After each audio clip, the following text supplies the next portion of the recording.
이 밖에 체감 경제와 수치 경제 다른 뭐 이유가 있을 것 같은데 어떤 것이 있을까요? 예, 그 뭐 성장률은 이제 그렇게 말씀드렸고요. 물가 측면에서 보면은 지금 그 10월, 9월부터 10월, 11월 석 달 연속 그 2% 미만의 물가 상승률을 보이고 있거든요. 그래서 물가 성장세가 둔화되고 있다.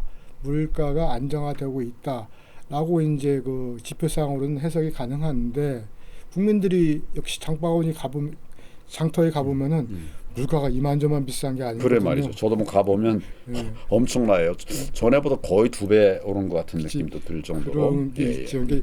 이게 지금 이게 상승률이 둔화됐다는 것이지 수준이 떨어졌다는 게 아니거든요. 이게 이미 많이 오른 상태에서 추가적인 상승률이 좀 제한적으로 돼 있다라는 측면이기 때문에 이미 오른 것을 지금 되돌아가는 게 아니니까요. 네. 그래서 물가는 여전히 오른 상태에서 고공으로 오른 상태에서 좀 성장세만 둔화됐기 때문에 체감 물가는 여전히 높다고 느낄 수 있을 것 같고요. 또 아까 가계 동향 조사 결과에서 그 국민 그 분기별 소득이 4.4% 증가했고 또 소비 지출은 좀 더 3.5%만 돼가지고 흑자리 늘어났다 그러는데 이건 전체 소득이 그렇고 그 실제 사업 소득이요. 예. 그러니까 근로소득도 있고 사업소득도 있고 그밖에 이제 재산 뭐 이자 배당 소득도 있을 텐데 자영업자들은 주로 사업소득에 의존을 예. 하는데 그렇죠. 예. 실질 사업소득은 감소했어요. 예, 예. 특히 40대 50대 자영업에 종사하신 분들은 매우 어렵다는 겁니다. 감소한 이유는 두 가지가 있을 거예요. 하나는 자영업자들이 많이 문을 닫았기 때문에 소득이 사라진 것이고 예. 또 장사를 계속 하시는 분들 중에는 사업이 잘 안 되기 때문에 소득이 준 것일 거고 예, 예. 그래서 자영업자분들이 느끼는 그런 체감 경제는 여전히 상당히 어려운 상황이라고 느끼지 않을까 그렇게 생각합니다. 예, 예. 우리가 얼마 전에 이 방송에서 자영업자의 눈물이라고 하는 주제를 다룬 적이 있었죠. 예, 예. 내수가 계속 부진하면 자영업자의 눈물이 마를 날이 없게 되겠죠. 뭐 이런 일은 꼭 막아내야 되지 않을까 이런 생각인데 어떻게 방법이 있겠습니까? 방법 문제 그 어려운 문제 일단 그 이게 그 쉽게 해소되지 않을 구조적 문제인지 아니면 이게 경기 변동에 따라서 일시적으로 이렇게 이 또한 지나가리 예. 좀 뭐 경제가 나아지면 나아지지 않겠어라고 할 것인지 아니면 이게 계속해서 뭔가 근본적인 치유가 없으면 구조적으로 진행될 것인지에 대한 판단을 해야 되는데요. 제 개인적인 의견은 좀 구조적 측면이 많은 것 같습니다. 지금 내수라는 게 투자와 소비가 있는데요. 기업 투자들도 그 지금 3분기까지는 투자를 설비 투자 같은 건 했거든요. 근데 건설 투자는 아시다시피 이게 안 좋잖아요. 근데 건설 투자는 금년도 그렇고 내년도 계속 마이너스가 될 것 같습니다. 뭐 PEF 문제도 있고 설비 투자는 금년까지는 했는데 내년에 이제 내후 외환의 그런 불확실성 시대에 들어가기 때문에 상당히 국내에서 투자하는 건 엄청 꺼릴 것 같고요. 좀 뭐 슬픈 일이네요. 예, 지난번에 경총에서도 조사를 했었거든요. 그럴 때면 내년도 경제계 키워드는 긴축 경영, 투자 조정, 인원 조정 이런 것들이에요. 그러니까 투자가 안 되는 부분이 있고 또 하나는 기업들이 이런 뭐 법인카드를 통해서 소비를 많이 기여하는데 요즘 그 모든 기업들이 원가 절감, 긴축 경영하기 때문에 그런 부분도 제한적이고요. 게다가 이제 일반 국민들도 아까 그 돈은 4.4% 증가했는데 소득은 3.5% 저축을 하려고 하는 국민들도 지갑을 닫고 있습니다. 예. 그래서 이 자영업 중심의 그런 민생은 계속해서 어려울 수밖에 없지 않을까라는 생각이 드는 데다가 게다가 또 최근에 또 이 주식 자산까지 확 많이 떨어져 가지고요. 이 재산 소득의 위축에서 오는 그런 예. 소비 위축도 하면은 예. 좀 근본적인 대책이 좀 필요하다 싶습니다. 그 한국의 시가총액과 대만의 시가총액 중에 어디가 더 많을까요?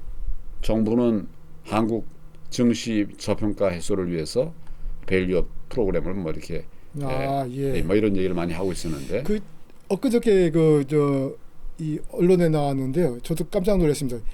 대만의 시가총액이 한국의 시가총액보다 1조 달러 정도 더 많더라고요. 네, 예. 더 높더라고요. 그래서 한국은 계속해서 정부에서 밸류 프로그램을 권장하고 예. 수주 가치를 증대시킨다고 노력을 했다는데 실제 성적표를 딱 열어보면은 대만은 지난 1년 동안 주가가 한 30% 정도 증가한 것 같아요. 주식 시가총액이. 근데 한국은 근 8% 10% 정도 하락한 것 같습니다. 예. 그러다 보니 뭐 좀 뭔가 좀 달라졌죠. 주가가 이제 내려가면 주식 시장만 좀 힘들어지는 게 아니라 우리 경제가 같이 다 어려워지는 이런 측면이 있죠. 예. 뭐 지금까지 2024년 민생 경제 주요 지표들을 한번 돋아봤습니다. 수출, 내수, 성장률, 물가, 환율, 주가 지수 하나씩 살펴봤는데 그 어느 하나도 만족스럽거나 또 녹록한 것이 없는 듯합니다. 그래서 혹시나 해서 한 가지 질문을 좀 더 하겠습니다. 민생 경제가 이처럼 어려운 것이 우리나라만의 문제인지 뭐 지금 세계 경제 전체 정세는 G2 무역 갈등에 또 공급망 전쟁 그리고 우크라이나나 러시아 간의 전쟁, 중동 전쟁 아주 정말 비상한 이런 상황이 아니라고 할 수 없습니다.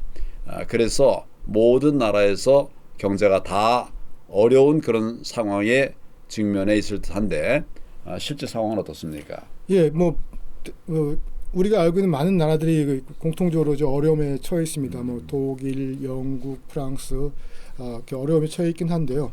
그렇다고 모든 나라가 다 이렇게 어려운 건 아니고 미국은 혼자서 뭐 독야 청청하듯이 잘 나가고 있습니다. 작년 우리가 1.4% 성장했을 때 미국은 우리보다 무려 2배나 더 높은 2.9% 성장을 한 바가 있었고요. 그것도 그들이 한 2.5% 성장할 거라고 했는데 초과 달성을 했었죠. 그리고 또 당장 올해 3분기만 해도 우리가 0.1% 겨우 역성장을 면했다 그러는데 미국은 역시 또 2.8% 성장을 했으니까 미국 경제는 랜딩을 하지 않고 그냥 계속 고공 행진을 계속하겠구나 하는 느낌을 주고도 있습니다. 뭐 경제가 참 어렵다 그러는데 뚫고 나갈 길은 늘 있다고 생각합니다. 네. 뭐 남들 다 어려워도 우리가 새 길을 가면 또 확보할 수 있는 그런 영역들이 있는 거죠. 우리가 경제가 어렵다 그래서 모든 기업이 다 어려워지거나 또 가게가 힘들다 그래서 모든 가족들이 다 가난해지는 건 아니지 않습니까?